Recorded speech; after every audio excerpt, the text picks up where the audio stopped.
we are biologically created in a manner where evolution needed to take place. For evolution to take place, we have to keep reproducing, right? We have to keep reproducing. We have to be attracted to one another for reproduction to happen.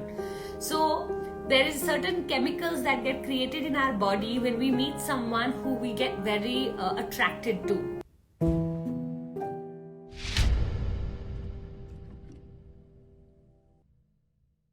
I feel like when someone is very excited about their partner in the beginning, we are biologically created in a manner where evolution needed to take place.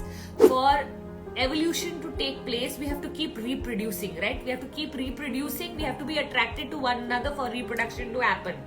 So there is certain chemicals that get created in our body when we meet someone who we get very attracted to. All of this is scientific, right? And so when we meet someone that we really feel connected to, close to, there's this oxytocin getting produced in our body, which is making us feel like life is wonderful and this is heaven and all of that. That's all. And then we move into this energy which we call I've met my soulmate and he's the one for me, and we move into that energy because our body is communicating that because it wants us to reproduce, right? So if it doesn't put you in that state of craziness, you will end up being very mentally very logical about it, and that's not what helps our planet, correct? So having said that, for me, the concept of soulmate is as simple as that once you get over the euphoria of your crush, if I may call it, and it starts to stabilize, then you can move from soulmate to life partner. What I have seen is that the same person can be your soulmate and can turn into life partner in a few months once the euphoria settles. So, you'll see people who will be dating each other for 10 years and just dying to be with one another. And when they get married 2 years later, when you meet them, you're like, galti ho gayi. That kind of feel can come. So I feel like the whole over exaggeration of love right in the beginning of your relationship is where I feel a lot of soulmate lives. Now these are just one of my concepts. Another concept that I've read of soulmate is the one who comes to earth to teach you the lessons that you need to learn. There was this lady, I can't remember her name, but she wrote a book called Heartbreak to Healing. She lost her husband while she was sleeping. They were just 2 years married and she went through so much pain that she wanted to commit suicide. She tried a couple of times, did not succeed. One night as she was sleeping, she had this dream wherein heaven, God has asked, who wants to go down on earth and help widows? And she's lifted her hand, her soul. And then within 10 minutes, he's asked who will help her learn her lessons so that she can help widows? And her husband's soul had lifted his hand. And they realized that they had actually both come on the same mission. He just had to leave earlier for her to learn the lessons so that she could help other people.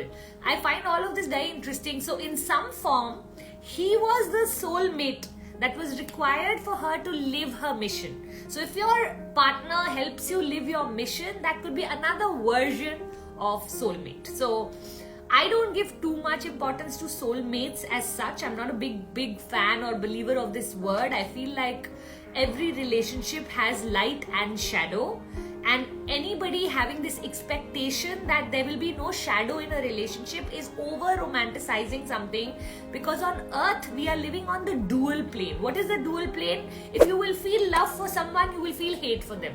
If you will feel caring towards someone, you will feel uncaring at some point.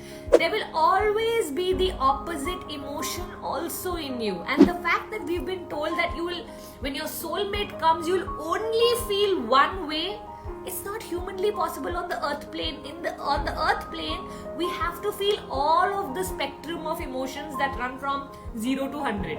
So if you're only feeling one way towards someone, that's partially true.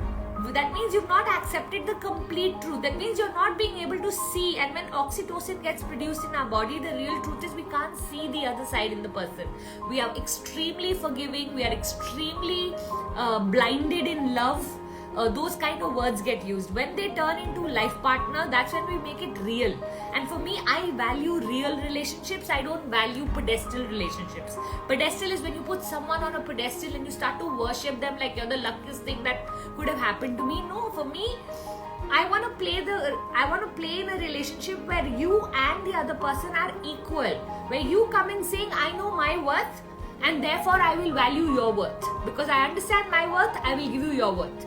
I won't put people on a pedestal, I won't put them in the pit. Both are very important. So now, having said that, I feel like being on earth, like for me, Puneet is very much my soulmate. Why do I say that? He supports my mission, I support his. So as a couple, we feel like both of us are improving ourselves in the process of being with one another. He brings the best out of me, I take out the best out of him.